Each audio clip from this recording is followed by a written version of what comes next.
es interesante que, a diferencia de, por dar un ejemplo, la primera tabla en la antigua epopeya de la creación babilónica, la Enuma Elish, a diferencia de esta, el texto bíblico, para aquellos que dicen de que el Génesis es una copia de los mitos sumerios, el texto bíblico marca una clara diferencia cuando, por dar un ejemplo, en este texto que estoy citando del mito babilonio, se hace referencia a un dios, podemos decir, ¿no? Una especie de dioses y demás, que le dan forma a una materia preexistente, pero no se habla en ningún momento de la materia como algo que comienza a existir o algo que es causado por la deidad, en absoluto, sino que siempre se presenta la materia que forma el cosmos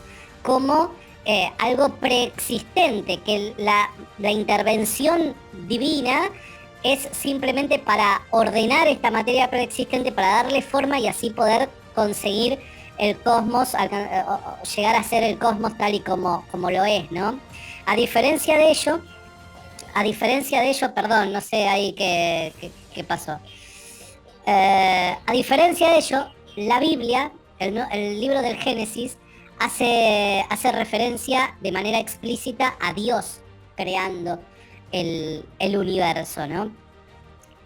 Además, tenemos que entender de que la palabra esta baraj, que habla de una creación o el acto creativo de Dios, debe entenderse no solamente basado en su significado etimológico, sino más bien también entendiendo el contexto en el que esta palabra es citada por el autor del Génesis. Por ende, el contexto nos hace referencia evidentemente a que el autor tiene en mente una creación absolutamente de la nada, donde Dios se presenta como un ser incausado o como un ser preexistente al menos, que produce el cosmos tal y como lo experimentamos en el presente, ¿no?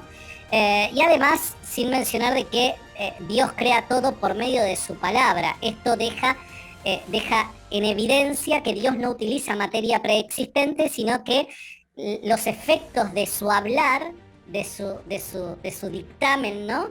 Los efectos de este es la creación, ¿no? de la materia que nos rodea. Por ende, en el texto de Génesis capítulo 1, versículo 1, es evidente que apunta a una creatio ex nihilo, una creación de la nada en absoluto. Varias cosas. El Enuma Elish no es el mito de la creación sumerio, y en segundo lugar, el cristofascista de ninguna manera ha leído el Enuma Elish, y si lo ha hecho, no lo ha entendido. El Enuma Elish inicia con las palabras: cuando en la altura el cielo no tenía nombre y la tierra abajo aún no tenía nombre. En la antigüedad, algo que no tenía nombre no existía. El preludio del Enuma Elish está dando a entender eso, que hasta que el dios de turno no pronuncie el nombre de las cosas, éstas no llegarán a existir. Por supuesto que esa creación es a partir de algo ya existente. Es lo único en lo que podemos estar de acuerdo con el cristofascista. Pero si el cristofascista quiere dar a entender que un mito en el cual la divinidad crea las cosas mediante la palabra, esto es una muestra de la creatio ex nihilo y único en el mito judío, pues vamos a citarle un mito donde la divinidad crea mediante la palabra. El problema que tiene el cristofascista es que no ha estudiado los mitos antiguos, como ya demostró con el mito de Osiris o aquí con el Enuma Elish. Ya que al cristofascista le gusta pedir fuentes, las presento.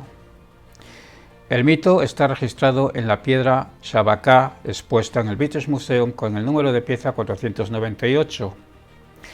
Sin entrar en la controversia de si esto es una copia de un texto mucho más arcaico del Reino Antiguo, lo cierto es que esta copia es del 710 de antes de la Era Común. Para la traducción del mito me remito al artículo El concepto de la creación de la teología menfita, de Carlos Blanco.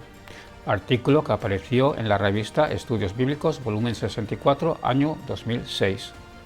Aquí se nos presenta al Dios Ptah creando con el pensamiento de su corazón y su palabra frente a Atum, que crea con manos y semen. Similar al Enuma Elish, al pronunciar nombres van surgiendo los elementos. Así, al pronunciar Shu crea el viento y al pronunciar el nombre Tefnut crea la lluvia. De estos es que surge Heb, la tierra, y Nut, el cielo. Dice el texto: Ptah dio vida a todos los miembros de la Eneada y al alma Ka de cada uno de ellos. Cada uno vino a la existencia a través de los pensamientos de su corazón y las palabras de su lengua. Horus y Tot surgieron de los pensamientos del corazón de Ptah y de las palabras de la lengua de Ptah. Al igual que todos los sentimientos de la vista, del oído y del gusto informan al corazón, y la lengua dice lo que el corazón desea, así también todos los miembros de la Eneada vinieron a la existencia. Según los pensamientos del corazón de Ptah y las palabras de la lengua de Ptah, aparecieron todas las artes, fueron creadas todas las profesiones. Ptah es el creador de todo y el gobernante de la Eneada. Ptah dio vida a la Eneada y de Ptah proceden todas las cosas. Concluye el mito diciendo: después de hacer estas cosas, Ptah se sintió satisfecho de su trabajo. Esto recuerda mucho al Génesis, cuando la divinidad crea un elemento y dice: y vio Dios que era bueno. Lo siento por el Cristo fascista, pero cuando quiera hablar de los mitos antiguos, al menos primero que los estudie.